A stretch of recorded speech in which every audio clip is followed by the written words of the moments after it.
Free audio post-production by alphonic.com.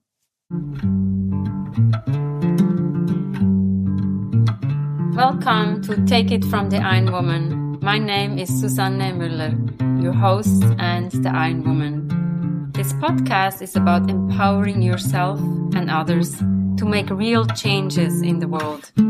You will hear from everyday, smart, sophisticated, hip people like you and me. Not everybody has to be an Ironwoman to impress the world. Together, we will learn from the sports and business leaders how you can become a more successful person as an entrepreneur or a leader. It's one step at a time, one day at a time. Take your steps now. Take your big steps now. Join me on this journey to success. Take it from the Ironwoman. We only have special guests, and today we go to Jenny Harrow-Keeler. Jenny is deeply passionate about guiding individuals and groups on a journey of self-exploration and healing through forest bathing. But not enough. Jenny also is transforming trauma into resilience, and that's the topic we want to talk about today. So welcome, Jenny, and we want to give a shout out to Hope Katz Gibbs, who connected us. Your message is so important that we need to hear from you. When did it start? And tell us your story, please. Thank you so much for having me here today. And thank you, Hope, for the introduction. I can start with Integrative Healers Action Network, the nonprofit that I helped co-found back in 2017. I had just moved back to Sonoma County, California, which is where I grew up, about a week before our region's first kind of life-changing disaster. And that was a paradigm-shifting wildfire for our community here. We had never experienced anything like that before. And about a couple of hours in the middle of the night, a fire establishing my own safety and my family's safety. What happened? Obviously, and it's always in the middle of the night when we are sleepy, when we don't have time to pack anything up. But tell us a little bit how that happened for you and then also for the community.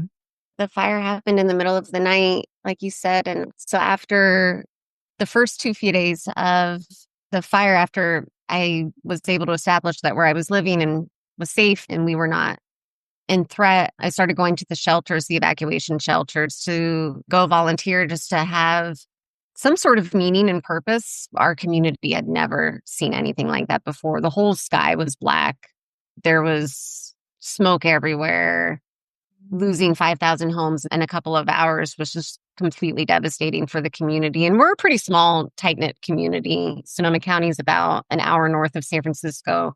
We're known as wine country, but we're also a big agricultural region and big tourism region as well. When I started going to the shelters, we saw people who were not utilizing the conventional mental health tables because they were frozen.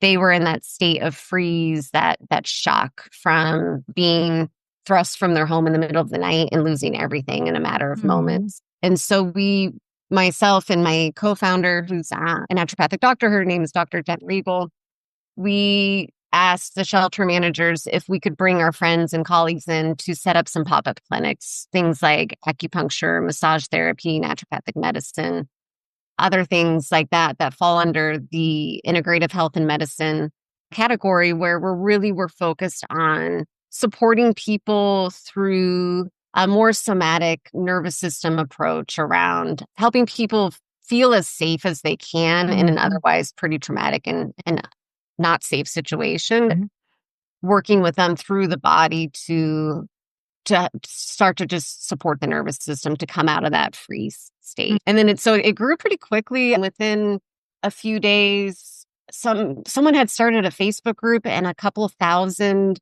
integrative health practitioners from all over the Bay Area joined this group. And very quickly, the community came together and we were able to set up about 15 different integrative health clinics all over the county for evacuation centers, for firefighters, for the National Guard armories, things like that. We're focused on, just supporting the community through this tragedy. And I know that the Facebook can help so much. And it's amazing that you say within no time, 1,000 people joined. So this is the power of helping each other, especially in a difficult situation. And how has this evolved out of this 2017 fire? We formed a nonprofit pretty quickly after 2017. Our first initial funding was from the American Red Cross. We got some really supportive funding from them in the beginning to help us launch, because they too saw this gap in care at their shelters around supporting the population. We got really good feedback from people at the shelters that just felt cared for. They felt supported, that they could go to this makeshift clinic in the middle of the shelter. Some people were at the shelter for 2-3 weeks, sometimes a little bit longer. We were quite busy from 2017 to 2020 and 2018.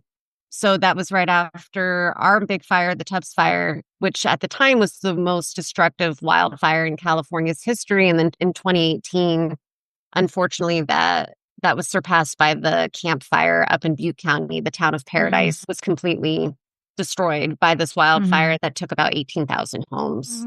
We went up there and set up at the Red Cross shelter as well. There was just back-to-back fires from 2017 to 2020. Just in Sonoma County alone, we had 4 major wildfires in that time period, which mixed with the pandemic was very challenging and had a very big impact on the community. And then from there, we luckily had a break, and we have had a break since 2020.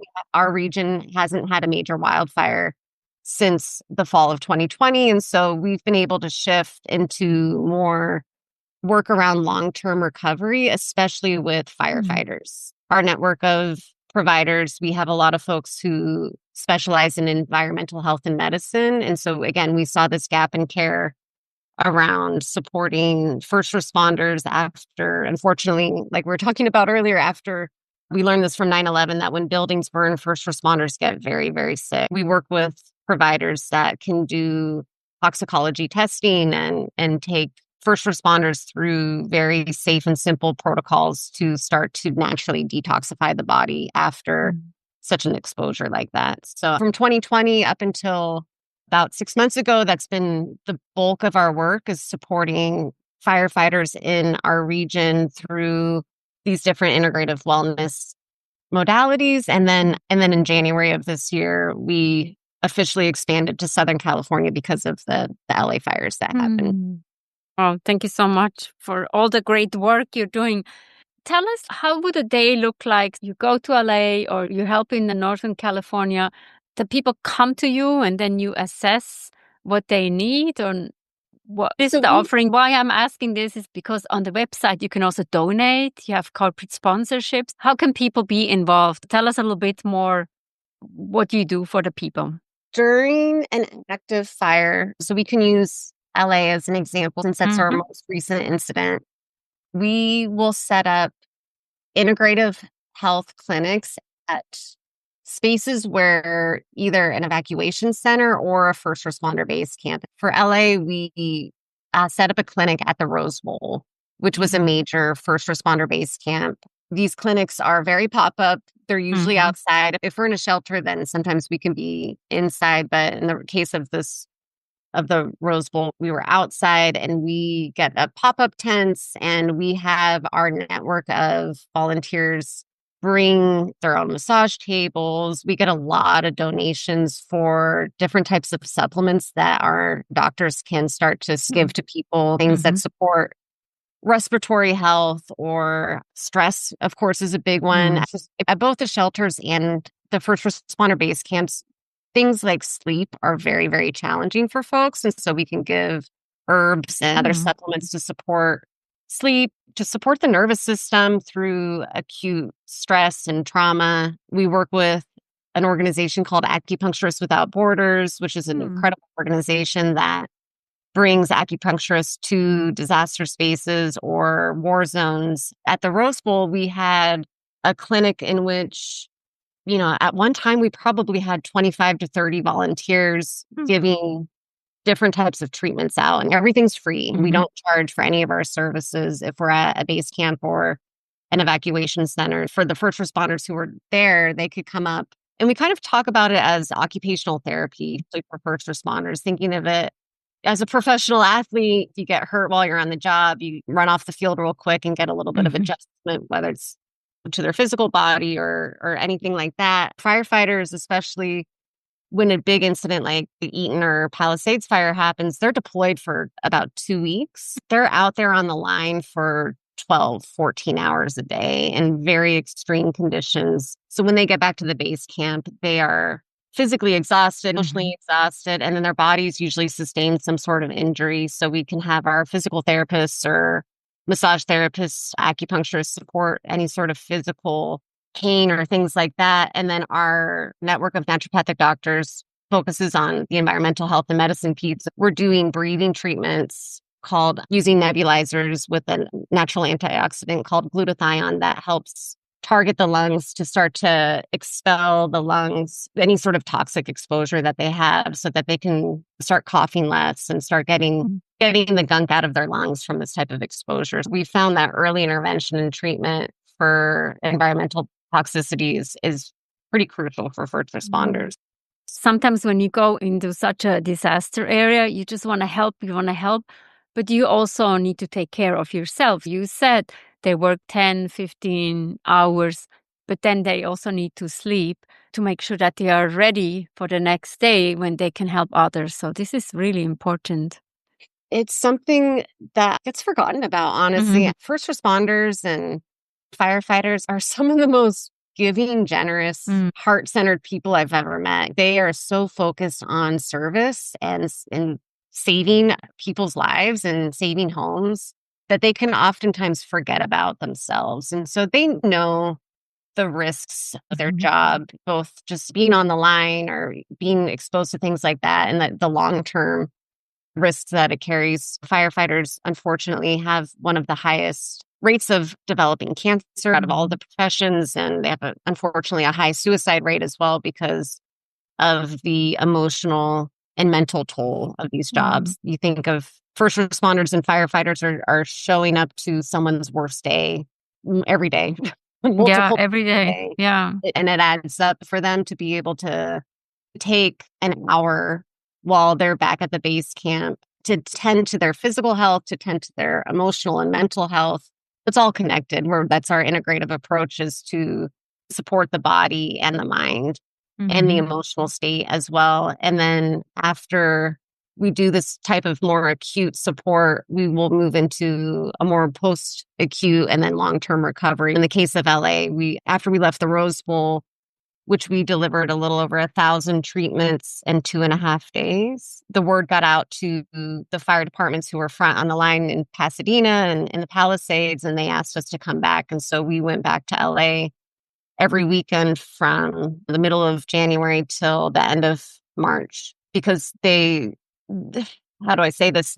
We've been working with firefighters for a while now, since 2017, with lots of big fires and lots of different types of incidents. And we've never seen firefighters this sick from an incident before. The environmental toxic exposure of the homes burning, but what's new is now the percentage of electric vehicles in neighborhoods that burn have gone up significantly. When lithium batteries burn, it is incredibly toxic for the first responders who are first on the line to that. They don't, unfortunately, have enough PPE to protect them from that type of exposure. We've been asked to continue to come back to support those who are front on the line, because a lot of them were hospitalized. A lot of them had chronic coughs that were not going away. We're getting very good results from our clinics to support both the respiratory health and just starting to relieve them from the toxicity. I don't even know what to say except thank you for doing that work. My question that I'm pondering about, when do we know how to tell them to quit or push through? And I know when you're giving, you just want to push through, but sometimes it's also wise to quit. How do you deal with such a situation with a firefighter? They are such a team-oriented culture. They're so service-oriented that I don't think quitting is really an option for them. That was what was incredibly devastating about these fires in LA, is that there was 100 miles per hour plus winds happened in incredibly dry conditions. And there was nothing that they could do to save the homes that they were aiming to save. And it was devastating. It was devastating for them. Their job is to save homes, and they weren't able to do it because it was physically impossible. It's not inviting them to quit, but really inviting them to give themselves permission to receive help and care in between incidents.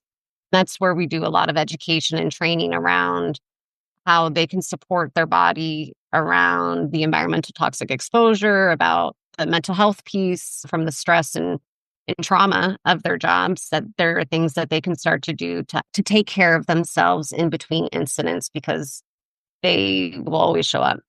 And more, it seems like. And how much more can they give?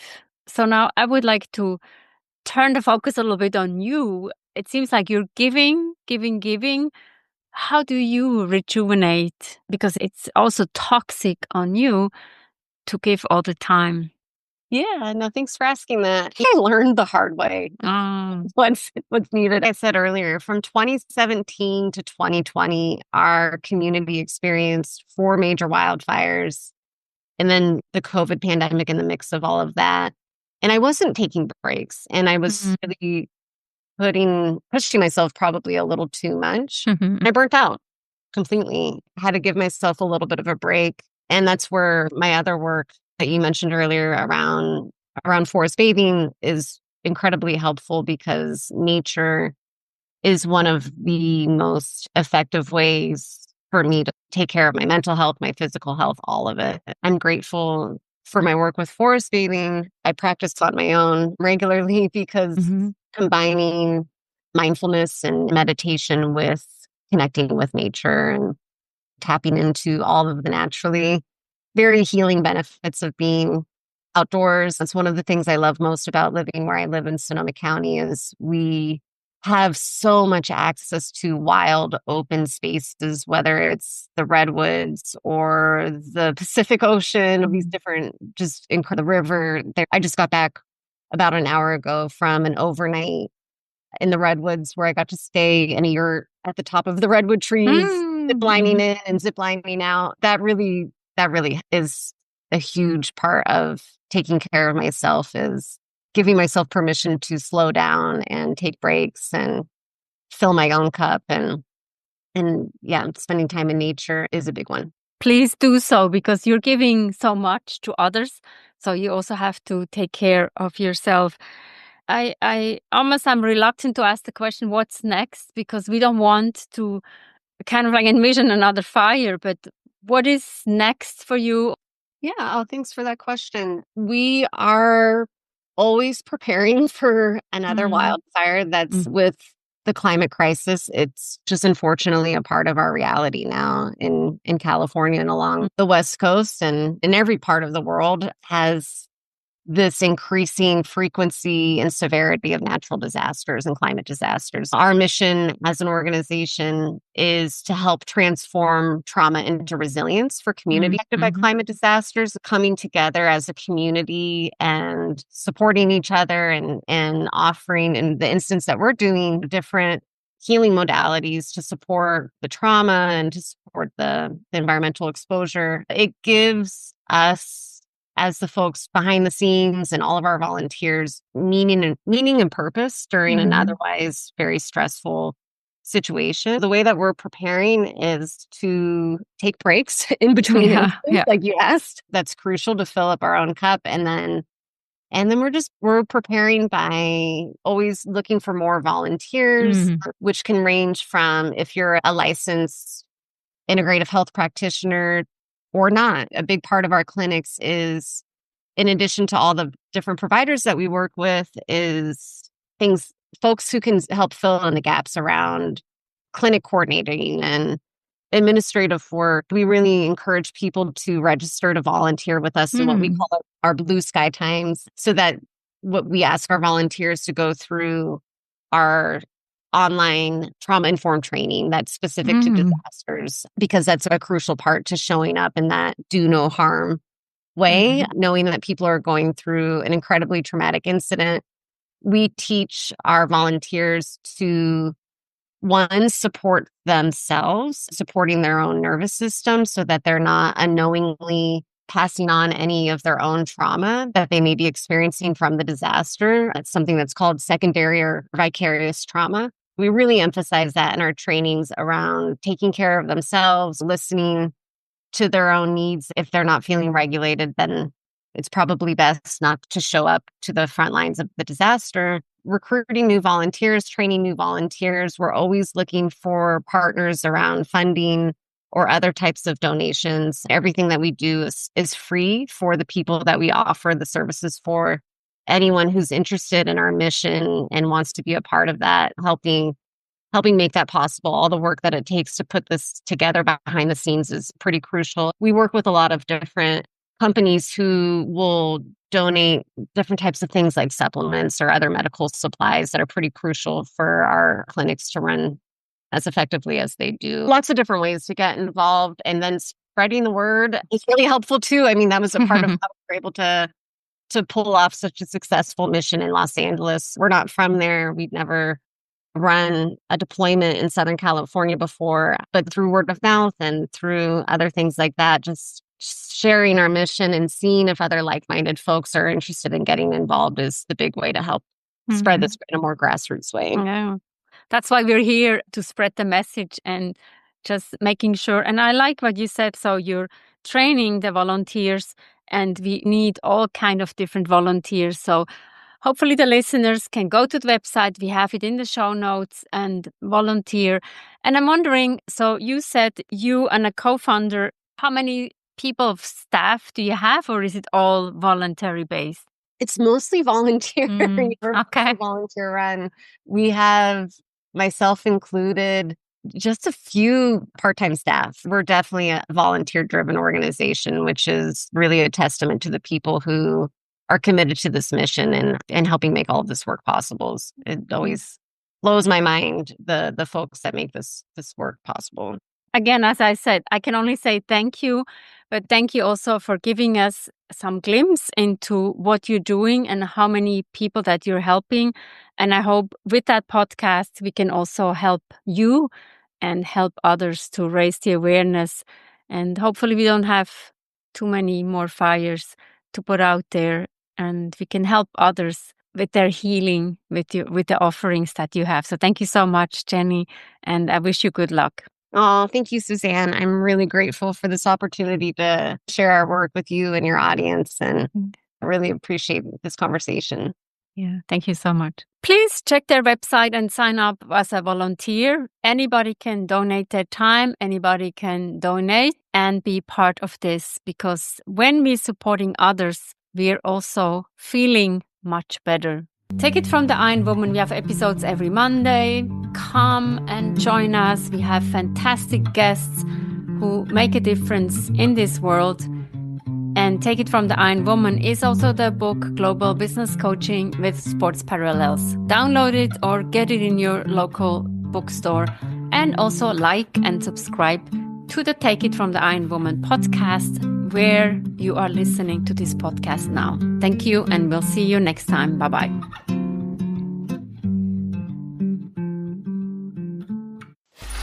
Free audio post-production by alphonic.com.